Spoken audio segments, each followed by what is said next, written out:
सैकड़ों साल पुराना, जो सूफी लोग यूज़ किया करते थे, आज भी करते हैं, लेकिन छुप के करते थे, आज भी छुप के करते हैं। वो गुरुजीएफ चोरी से उसको निकाल रहे वहाँ, और फिर उन्होंने 1915 के आसपास इसको शुरू किया। फिर 1950 में गुरुजीएफ की डेथ हो गई, ये बंद हो गया, बहुत कम लोग रह गए इसको कराने वाले। अब ये बहुत नए पैमाने पर शुरू हुआ है और ये इंग्लिश में है सारा। वेस्ट में डेवलप हुआ, वेस्ट में इसकी बुक्स हैं, तो पश्चिम के हिसाब से डेवलप हुआ है। वास्ट और बहुत जटिल और पेचीदा सिस्टम है। मैं बहुत ब्रीफ में आपको बता रहा हूँ, बहुत ही ब्रीफ में। हाँ, इसका 5 दिन का फुल लेंथ कोर्स होता है, फुल 5 दिन का। तो एनियाग्राम एक सिस्टम है जिसके आधार पर हम समझ सकते हैं कि हम क्या हैं, खुद क्या है। मास्टर समझ सकता है कि आप कौन हो, आप भी समझ सकते हो कि मैं क्या हूँ। मैं से मेरा मतलब ये है, वो कहते हैं ना, अपने भीतर जाओ, अपने को पहचानो, अपने को देखो। वो कैसे देखेगा? आंख बंद करके आप कैसे देखते हो? आप जब भी आंख बंद करते हो, आप कुछ विचारों में होते हो, बस, ठीक है। कुछ वो चलते रहेंगे घंटे 2 घंटे, इससे आप कैसे जानोगे अपने को? वो बहुत सारे सिस्टम है एनियाग्राम के अलावा भी, जिससे हम अपने व्यक्तित्व की जांच करते हैं, पर्सनैलिटी की। एनियाग्राम के बहुत सारे यूज़ हैं। हम जो कैंप में करते हैं वो इसकी पर्सनैलिटी, हमारा व्यक्तित्व क्या कह रहा है और इसकी आध्यात्मिक और संसारी संभावनाएं क्या हैं, कहाँ तक जाओगे आप ध्यान के रास्ते पर या भक्ति के रास्ते पर, इससे हमको आइडिया लगता है, ठीक है। एनियाग्राम बोलते हैं इसको। एनिया मानी 9 और ग्राम मानी ये फिगर। ये वो फिगर है, ये वो चित्र है जो 9 पॉइंट को रिप्रेजेंट करता है। 9, 1, 2, 3, 4, 5, 6, 7, 8 और 9। अब जो एनियाग्राम हम करते हैं, गुरुजीएफ की तो बीमारी ये थी उनकी, तो कि वो कोई भी चीज़ जो उनके पास थी उसके पूरे सूत्र उन्होंने पीछे कभी नहीं छोड़े, किसी को नहीं बताया। तो जो कुछ था उनके साथ ही चला गया। तो बाद में फिर उनके मरने के बाद फ्राइड की फिलॉसफी पॉपुलर हुई, जुंग आए और ये सब जुड़ गया इसमें। और अब नए सिरे से एनियाग्राम बहुत होता है दुनिया में। एनियाग्राम की प्रैक्टिस करने वाले हमारे सन्यासी लोग ज़्यादा हैं।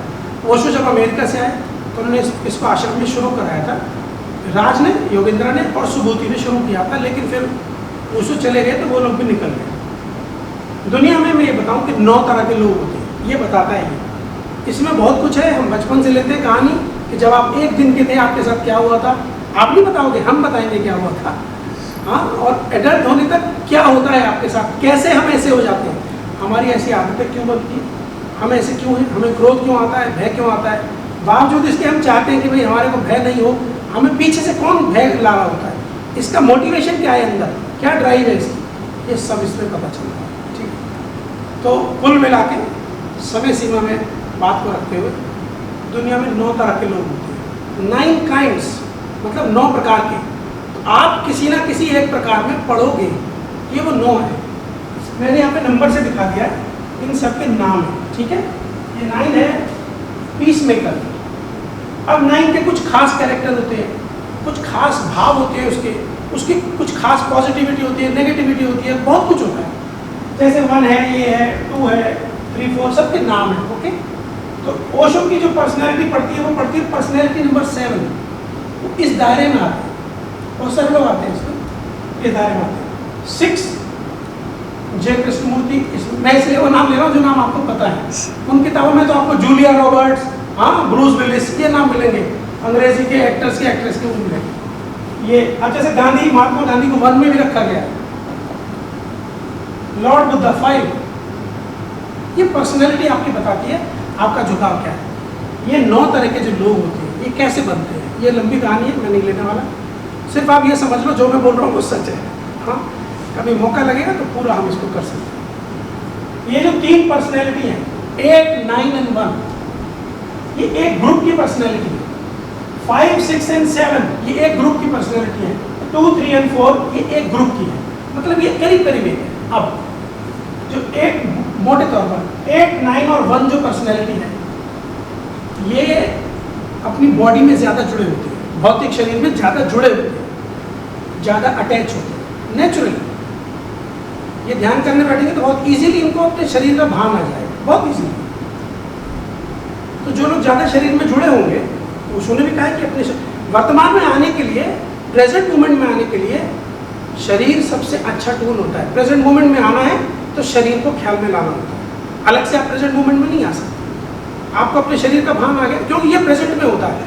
आपका मन अतीत में भी हो सकता है और भविष्य में भी हो सकता है, मगर शरीर तो वर्तमान में ही होगा। वो तो जब भी होगा प्रेजेंट होगा। शरीर में अटैच है तो वर्तमान में। तो ये 3 पर्सनैलिटी है, 8, 9 और 1, क्योंकि ये शरीर के साथ ज़्यादा मिल के चलती है, ज़्यादा बंधी होती है, इस चीज़ का ज़्यादा उपयोग कर रही होती है। तो शरीर ही इनकी कमजोरी होता है, यानी कि थोड़ा आलस, थोड़ा पोस्टपोनमेंट होता है इनमें। इनको जो ध्यान पसंद आते हैं वो ऐसे आते हैं जिनमें शरीर को ज़्यादा कष्ट न देना पड़े। विपस्सना, नाथ ब्रह्म, ऐसे लोगों को आप पूछो भाई तेरे कौन सा ध्यान अच्छा लगता है, कहेगा विपस्सना, नाथ ब्रह्म, ऐसा। तो हमें पता चल जाता है।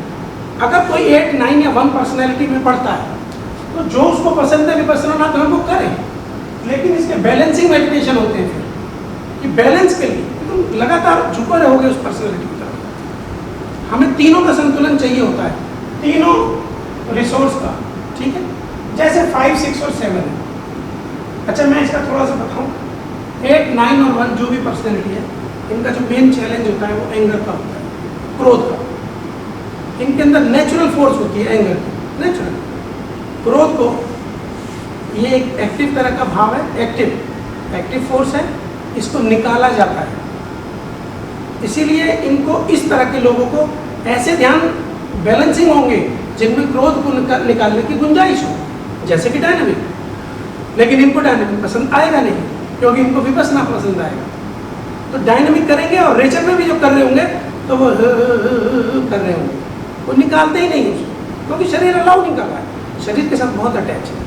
हमें इस अटैचमेंट को कम करना होता है। इसकी कुछ एक्सरसाइज होती है, कुछ मेडिटेटिव, कुछ साइकोलॉजिकल। एक गाइड ये है, एक ग्रुप ये है 5, 6 और 7। ये वो लोग हैं जो थिंकिंग में शार्प होते हैं, बुद्धिमान होते हैं, तेज, चीज़ों को समझना अच्छा लगता है, जिनको जो साफ साफ देखना पसंद करते हैं। छोटा नहीं, लंबा रास्ता लेते हैं ये ध्यान में जाने के लिए, क्यों पहले समझेंगे फिर जाएंगे, सीधा सीधा नहीं जाएंगे। ये उस तरह के प्रभाव में जीते हैं जो इनडायरेक्टली मिल रहे हैं जीवन से। गुरु की वाणी, शास्त्र पढ़ेंगे, किताबें इनको पसंद होंगी, नॉलेज इनडायरेक्ट।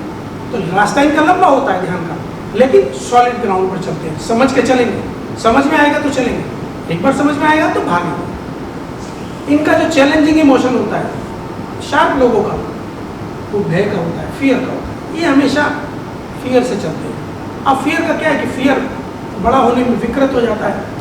फियर की तरह से तो रहता नहीं है, वो इनसिक्योरिटी में बदल जाता है। आपको कोई इनसिक्योरिटी रहेगी फ्यूचर की, वो पैसे की हो, वो हेल्थ की हो, रिलेशन की हो, कोई रहेगी।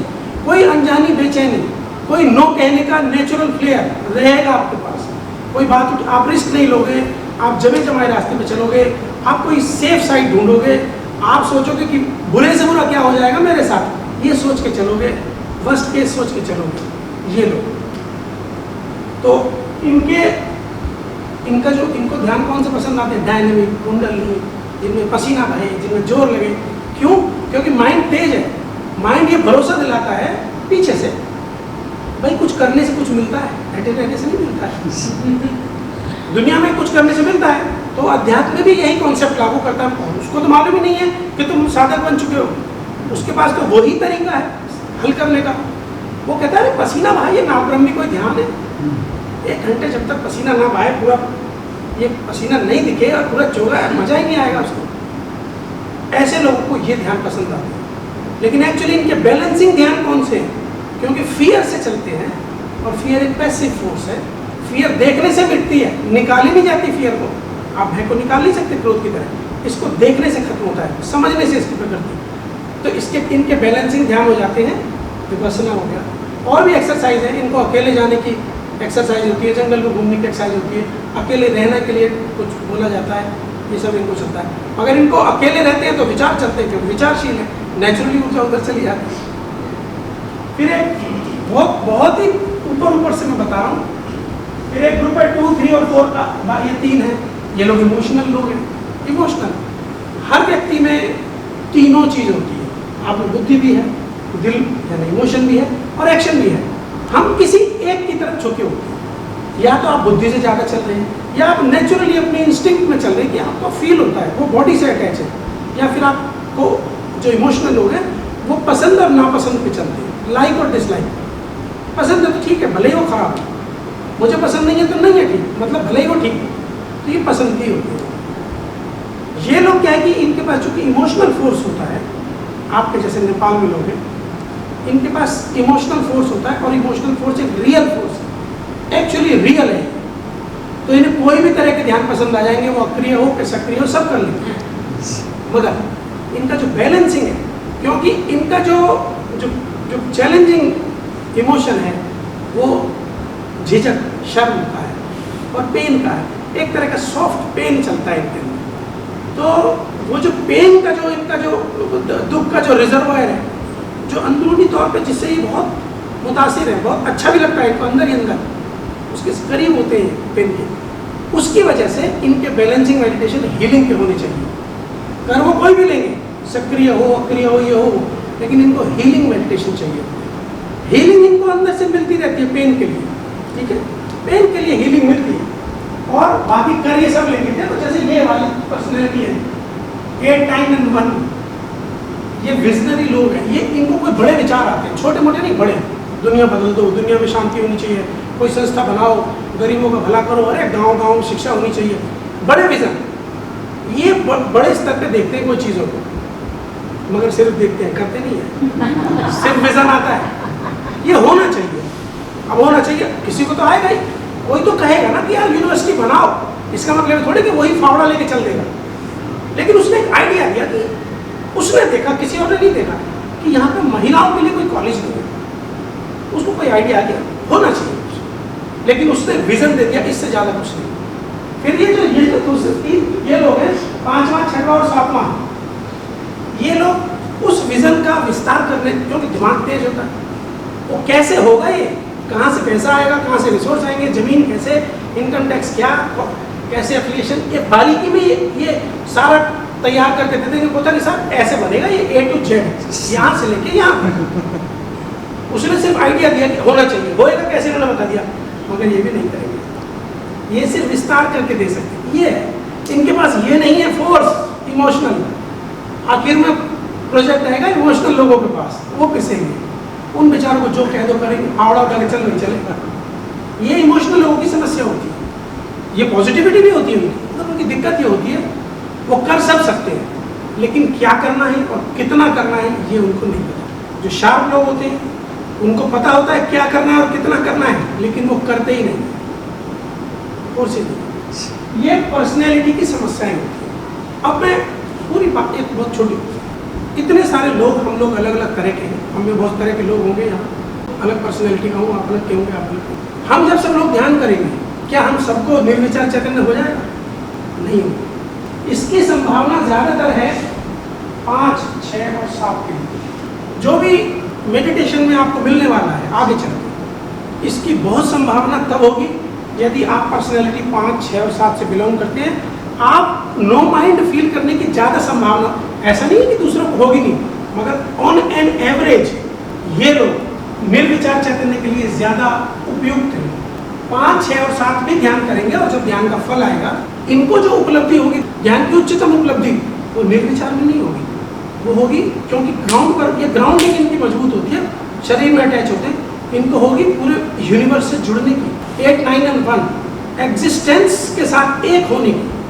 निर्विचार की इतनी नहीं होगी, इनको होगी कि हम कंप्लीट हैं, अहम ब्रह्मास्मि यहाँ से निकला है, कहाँ से है अहम। उसने ये नहीं कहा कि अहम निर्विचार चैतन्य, नो, उसको होलनेस की फ्रीक वो आएगी, होलनेस की।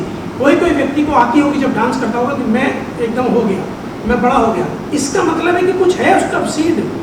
पर्सनैलिटी खाली पर्सनैलिटी नहीं है। जब हम एनिग्राम करते हैं तो उसके पीछे जाते हैं यहाँ से कि तुम ये बीज लेके आए हो, और यही बीज की फ्लावरिंग होनी है। तुम बीच में जो शास्त्र, तुमने जो थ्योरी पकड़ ली हो, जो कर रहे हो, जिस गुरु की शिक्षा ले रहे हो, तुम्हारा बीज ये है। इसलिए उसने कहा कि ओपन रहो, तुम्हें नहीं पता है कि तुम्हारी फ्लावरिंग कैसे होने वाली है। और ये जो है 2, 3 और 4 इमोशनल लोग, इनका तो कोई लेना देना नहीं निर्विचार चैतन्य से। जब इनकी फ्लावरिंग होगी, इनमें इस तरह के लोग होंगे, इस तरह के लोग होंगे, तो अनकंडीशनल लव फील करेंगे ये लोगों के लिए। करुणा ज़्यादा संभावना इस बात की है क्योंकि इमोशनल है। सिर्फ पेन गया, हीलिंग कंप्लीट हुई, तो ये दूसरों के लिए इमोशनल है, इमोशन बहेगा इनका, इनकी तरफ से लव बहेगा, प्रेम बहेगा। इनके लिए निर्विचार में उपलब्धि नहीं होने वाली है और उसकी ज़रूरत भी नहीं। इनके लिए, सबके लिए अलग अलग होने वाला है, सब पौधों के लिए। और ये मैंने ग्रुप के हिसाब से बताया है। अगर जब हम उसकी सर्जरी करेंगे कि भाई 7 को कैसे होगा, 8 को, मैं आपको उदाहरण देता हूँ। ओशो ने जीवन का सूत्र दिया, एक ही जीवन है। हाँ देखो, जैसे आप एक सभा यहाँ बैठी, मैं इस कोने में खड़ा हो जाता हूँ, सभा वही है, लेकिन मुझे अब कोई और चित्र मिल रहा है, अब मुझे ऐसे एंगल मिल रहा है, सभा वही है, सब वही है, हॉल वही है।